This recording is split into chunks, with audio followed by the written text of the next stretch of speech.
പ്രിയമുള്ള സുഹൃത്തെ, മലയാളം ബുക്ക് സമ്മറിയിലേക്ക് സ്വാഗതം. നിങ്ങളൊരു മെർസിഡസ് ആണോ അതോ ഒരു സുസുക്കി ആണോ?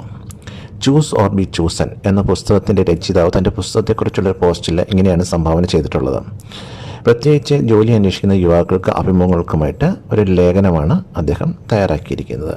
ന്യായമായ സമ്പാദ്യമുള്ള എല്ലാവർക്കും സുസുക്കി വാങ്ങാൻ കഴിയും, എന്നാൽ വളരെ കുറച്ച് പേർക്ക് മാത്രമേ മെർസിഡസ് സ്വന്തമാക്കാൻ ആഗ്രഹമുള്ളൂ. അങ്ങനെയാണ് കാർ വിപണിയുടെ ലോകത്ത് മെർസിഡസിന് സ്ഥാനം പിടിച്ചത്. എന്തുകൊണ്ടാണ് അങ്ങനെ? മെർസിഡസ് ധാരാളം സവിശേഷതകളും ഗുണങ്ങളും വാഗ്ദാനം ചെയ്യുന്നതിനാൽ തീർച്ചയായും അതിൽ അധികം എന്തെങ്കിലും ഉണ്ട്. അത് അസാധാരണമാകുന്നു. മറ്റൊരു വാഹന നിർമ്മാതാക്കൾക്കും വാഗ്ദാനം ചെയ്യാൻ പോലും കഴിയാത്ത ചിലത് പ്രത്യേകത മെർസിഡസ് കാറിലുണ്ട്. മറുവശത്ത് മാരുതി സുസുക്കി എല്ലാ പതിവ് സവിശേഷതകളും വാഗ്ദാനം ചെയ്യുന്നു. ഒപ്പം ഒരു ചെറിയ കുടുംബത്തെ വഹിക്കുന്ന ഒരു 4-വീലർ ആഗ്രഹിക്കുന്ന ഏവരുടെയും പ്രതീക്ഷകൾക്കനുസൃതമായി അത് താങ്ങാനാവുന്നതാണ്. ഇപ്പോൾ നിങ്ങൾ വാഗ്ദാനം ചെയ്യുന്ന സവിശേഷതകളും ഗുണങ്ങളും നോക്കുക. നിങ്ങളൊരു മെർസിഡസ് ആണോ അതോ ഒരു മാരുതി സുസുക്കി ആണോ? ഒരു പതിവ് ഓഫീസ് ജോലി നിർവഹിക്കാൻ ആവശ്യമായ ചേരുവകൾ നിങ്ങളുടെ പക്കലുണ്ടോ? അതോ നിങ്ങളുടെ തൊഴിലുടമയ്ക്കോ അല്ലെങ്കിൽ ലോകത്തിന് വലിയ അർത്ഥത്തിൽ എന്തെങ്കിലും വാഗ്ദാനം ചെയ്യാനുള്ള വാല്യൂ നിങ്ങളിലുണ്ടോ? അത് അസാധാരണവും മറ്റാരും വാഗ്ദാനം ചെയ്യേണ്ടതില്ല. നിങ്ങൾ ഒരു സുസുക്കി ആണെങ്കിൽ ആർക്കും നിങ്ങളെ കുറഞ്ഞ വിലയ്ക്ക് സ്വന്തമാക്കാം. എന്നാൽ നിങ്ങളൊരു മെർസിഡസ് ആണെങ്കിൽ കുറച്ച് പേർക്ക് മാത്രമേ നിങ്ങളെ താങ്ങാൻ കഴിയൂ. എന്നാൽ എല്ലാവരും നിങ്ങളെ സ്വന്തമാക്കാൻ ആഗ്രഹിക്കുന്നു.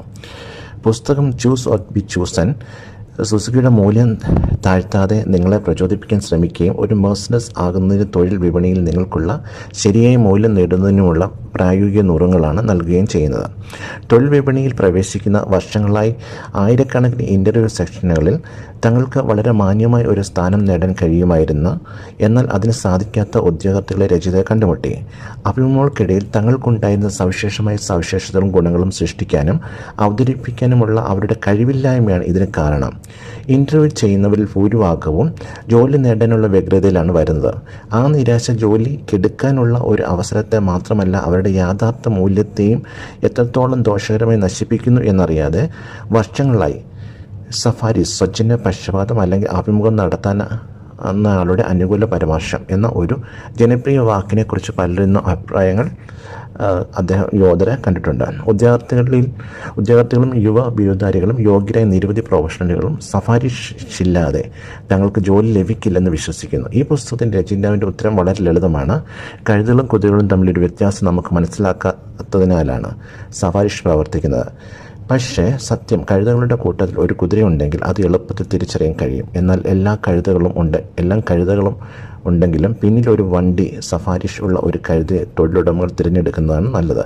അതിനാൽ നിങ്ങൾക്ക് കഴുതയോ കുതിരയോ ആകണമെങ്കിൽ അത് നിങ്ങളുടെ ഇഷ്ടമാണ്. കോർപ്പറേറ്റ് മേഖലയിലും തൊഴിൽ വിപണിയിലും ഒരു കുതിരയും നിരസിക്കപ്പെട്ടതായി കണ്ടിട്ടില്ല. ചില കാരണങ്ങൾ ഒരു കഴുത തിരഞ്ഞെടുക്കപ്പെട്ടാൽ അടുത്ത 3 മാസത്തിനുള്ളിൽ കഴുതയെ ഒരു കുതിരയായി രൂപാന്തരപ്പെടുത്തണം, അല്ലെങ്കിൽ അതിനെ ഒരു കുതിരയായി മാറ്റണം, ഒരു കുതിരയായി തീർക്കണം. ഈ ബുക്കിൻ്റെ സമ്മറി ഇഷ്ടമായി എന്ന് വിശ്വസിക്കുന്നു. Thank you for watching. Liju.